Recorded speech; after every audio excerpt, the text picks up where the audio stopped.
दोस्तों, क्या आपने कभी सोचा है कि अगर एक लड़के की सोच बदल जाए तो क्या वो पूरे गांव की तस्वीर बदल सकता है? शायद हाँ। दोस्तों, ये कहानी है उस सोच की जो रसोई से किताब तक और चूल्हे से डॉक्टर बनने के सपने तक पहुंची। कहानी है एक बदलाव की जिसने एक लड़के को गुरुजी और एक लड़की को डॉक्टर बना दिया, क्योंकि बदलाव वहीं से शुरू होता है जहाँ सोच बदलती। दोस्तों, राहुल एक 25 वर्षीय युवक उत्तर भारत के एक छोटे गांव रामपुर में रहता था। उसने बीए तक की पढ़ाई तो की थी, लेकिन फिर भी वो बेरोजगार था और अपने दिन खेतों में या चाय की दुकान पर दोस्तों के साथ बहस करते हुए बिताता था। ही तर्क होता, हम क्या कर सकते हैं, बदलाव तो बड़े लोग ही लाते हैं। गाँव की गलियाँ धूल धक्कड़ और टूटी हुई सोचों से भरी थी। वहाँ आज भी लोग यह मानते थे कि लड़कियाँ सिर्फ रसोई और शादी के लिए होती हैं। राहुल भी इसी सोच का हिस्सा बन चुका था। लेकिन फिर एक दिन गांव में एक नई अध्यापिका आई, मीरा मैम। वह पढ़ी लिखी, आत्मविश्वासी और अपने विचारों में बेहद स्पष्ट थीं।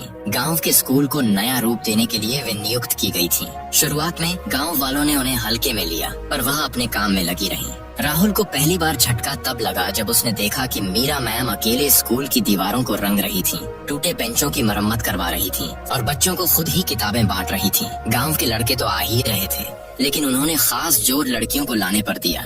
राहुल को यह अजीब लगा। एक दिन उसने हंसते हुए पूछा, मैडम, लड़कियां क्या डीएम बनेंगी जो इतना कर रही हो उनके लिए? मीरा मुस्कुराई और बोली, अगर एक लड़की पढ़ेगी तो एक पीढ़ी संवर जाएगी। सोच बदलो राहुल, तभी समाज बदलेगा। उस दिन के बाद राहुल के दिमाग में कुछ बदलने लगा। वह मीरा मैम की मदद करने लगा, पहले बच्चों को बुलाने में, फिर पढ़ाने में। धीरे धीरे वह स्कूल का एक जरूरी हिस्सा बन गया। एक दिन गांव की एक लड़की पूजा ने राहुल से कहा, भैया, मैं डॉक्टर बनना चाहती हूँ, आप मुझे साइंस पढ़ाएंगे? उस सवाल ने राहुल के अंदर की सोई हुई ताकत को जगा दिया।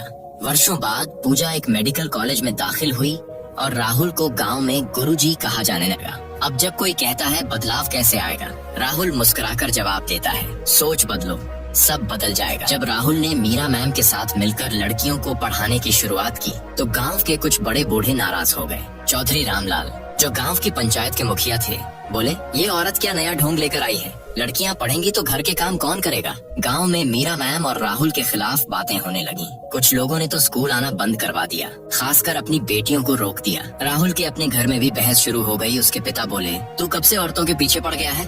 अपने लिए कुछ कर, वरना तुझे कौन लड़की देगा शादी में? राहुल परेशान था। उसके पास ना कोई नौकरी थी, ना ही कोई निश्चित भविष्य। लेकिन मीरा मैम ने उसे हिम्मत दी। उन्होंने कहा, बदलाव कभी आसान नहीं होता, लेकिन अगर तुम डटे रहो तो यही तुम्हारी पहचान बन जाएगा। राहुल ने हार नहीं मानी। उसने बच्चों के लिए घर घर जाकर छोटी कक्षाएं शुरू कर दी। खेत में बैठकर पढ़ाई करवाने लगा। लड़कियां उसे राहुल भैया कहकर पुकारती और माँ बाप को मनाकर स्कूल लाने लगी। धीरे धीरे लोगों की सोच बदलने लगी। एक दिन वही रामलाल चौधरी अपनी पोती को खुद स्कूल छोड़ने आए और बोले, जो पहले समझ नहीं आया था अब समझ में आने लगा है। तू सही कर रहा है राहुल। कुछ वर्षों बाद गांव का स्कूल पूरे जिले में नाम कमाने लगा। पूजा अब एक मेडिकल कॉलेज में पढ़ रही थी और गांव की और भी बेटियां और शिक्षक, नर्स, पुलिस और यहाँ तक कि छोटे व्यापार शुरू करने लगी थीं। राहुल को एक दिन जिला कलेक्टर के ऑफिस से सम्मान के लिए बुलाया गया। स्टेज पर जब उसे माला पहनाई गई तो उसने माइक पर बस एक ही बात कही, अगर बदलाव लाना है